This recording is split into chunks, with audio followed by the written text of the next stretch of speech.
اور یہ بھی یاد رکھو, یہ جو بات سے بات نکلی ہے, بیوی ایک نہیں ہوتی, ایک بھی ہوتی, کبھی چار بھی ہو جاتی ہیں, لیکن بیویوں کا شوہر ایک ہوتا ہے. وہ بھی اس لیے کہ عورت نے اطاعت کرنی ہے کس کی؟ شوہر کی. اگر دو ہوں گے تو اس کو نہیں پتا چلے گا کس کی اطاعت کرنی ہے. تو حاکم ہمیشہ ایک, جس کو فالو کیا جاتا ہے وہ دنیا میں ہمیشہ ایک ہوتا ہے. اور مرد بیوی کو فالو, اسلام میں بیوی کو فالو نہیں کرتا. اگر اسلام میں حکم ہوتا ہے بیوی کو فالو کرنا ہے تو بیوی ایک سے زیادہ رکھنے کی آپ کو اجازت نہ ہوتی. بہت ٹیکنیکل پوائنٹ ہے. آج لوگ فالو کس کو کر رہے ہیں؟ ابا کو نہیں کر رہے, اماں کو نہیں کر رہے, کس کو کر رہے ہیں؟ اماں بھی ایک ہوتی ہے. کیا خیال ہے؟ آپ کہہ سکتے ہیں وہ بھی چار ہوتی ہیں, وہ چار نہیں, وہ ایک ہی ہوتی ہیں, وہ ایک سوتیلی ہوتی ہیں. باقی وہ سچی مچی کی جو اماں ہے وہ کتنی ہوتی ہیں؟ ایک. کیونکہ ماں کی اطاعت کا حکم ہے نا, تو وہ بھی کتنی ہے؟ ایک. حاکم جو جس کو فالو کرنا ہے وہ ہمیشہ ایک. آپ کے علاقے میں 2 SHO آ جائیں تو معاملہ صحیح چلے گا؟ تو یہ جو اللہ نے کہا نا کہ بیوی ایک بھی رکھ سکتے ہو, زیادہ بھی, یہ اس کی علامت ہے کہ بیوی کو فالو کرنے کا حکم نہیں ہے. تو پھر کیا کریں بھائی؟ محبت کرنے کا حکم ہے. محبت الگ چیز ہے, فالو کرنا الگ چیز ہے, اور اس کے حقوق کا خیال کرنا الگ چیز ہے. حقوق کا خیال کرنے کا حکم ہے, محبت کا حکم ہے, اس کی فرمائشیں ضرور پوری کریں, لیکن اس کی اطاعت کے اہم معاملات میں بیگم کا فیصلہ آخری فیصلہ ہوگا. اس کا شریعت نے معذرت کے ساتھ ہمیں حکم نہیں دیا, بلکہ اہم معاملات میں آپ کا فیصلہ حرف آخر ہوگا. آج گھروں میں طلاقوں کا جو ریشو بڑھا ہوا ہے, اس کی بہت بڑی وجہ یہ ہے کہ گھر میں پتہ ہی نہیں ہوتا کہ اس گھر کا سربراہ کمبخت ہے کون. لوگ مجھے کہتے ہیں کہ آپ ایسی باتیں کر کے گھروں میں لڑائیاں لڑواتے ہیں. میں لڑائیاں کم کروا رہا ہوں ایسی باتیں کر کے.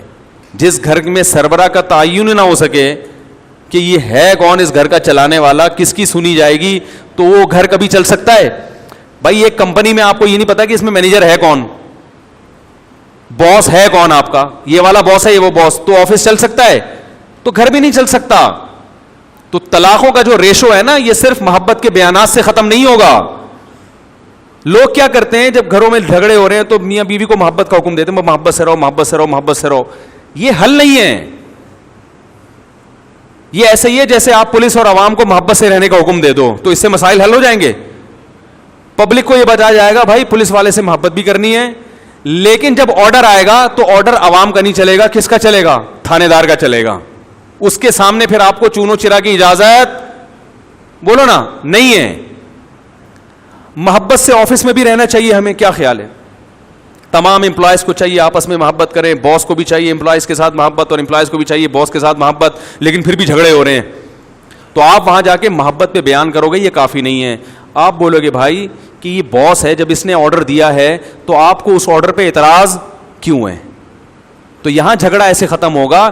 امپلائز کو مجبور کیا جائے گا کہ باس کوئی ایسا حکم دے رہا ہے جو جائز ہے, قانون کے تحت ہے, ناجائز نہیں, جائز ہے, اور آپ کی استطاعت میں بھی ہے, تو آپ کو اس کی ماننی پڑے گی. نہیں مانو گے تو لڑائیاں ہوں گے. آج بہت سے لوگوں کو دیکھا گھریلو جھگڑے کیسے حل کرتے ہیں. وہ گھریلو جھگڑے ایسے حل کر رہے ہوتے ہیں کہ دونوں کو ترغیب دے رہے ہیں محبت سے رہو,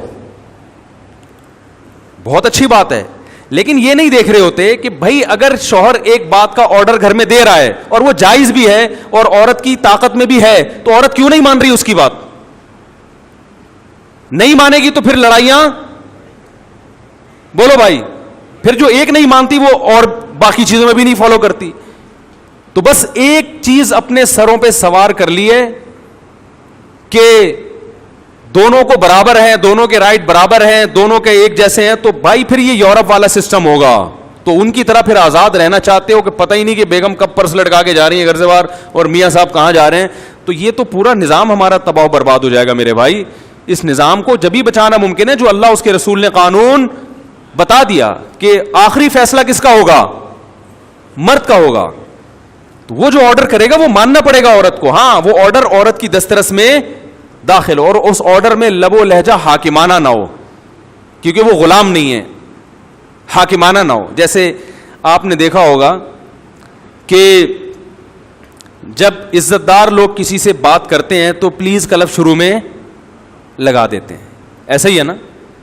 یا اردو میں براہ مہربانی کا لفظ لگا دیتے ہیں یا کچھ شائستہ کلام کرتے ہیں, تو یہ اس کی علامت ہوتی ہے کہ کلام کرنے والا بھی تمیزدار ہے اور جس سے کلام کیا جا رہا ہے آپ اس کو بھی عزت دے رہے ہیں. تو یہ ضرور ہے کہ ایسا لب و لہجہ جس سے حاکمیت جھلک رہی ہو, یہ جھلک رہا ہو کہ آپ اس کو غلام سمجھتے ہیں, یہ شریعت میں پسندیدہ نہیں ہے.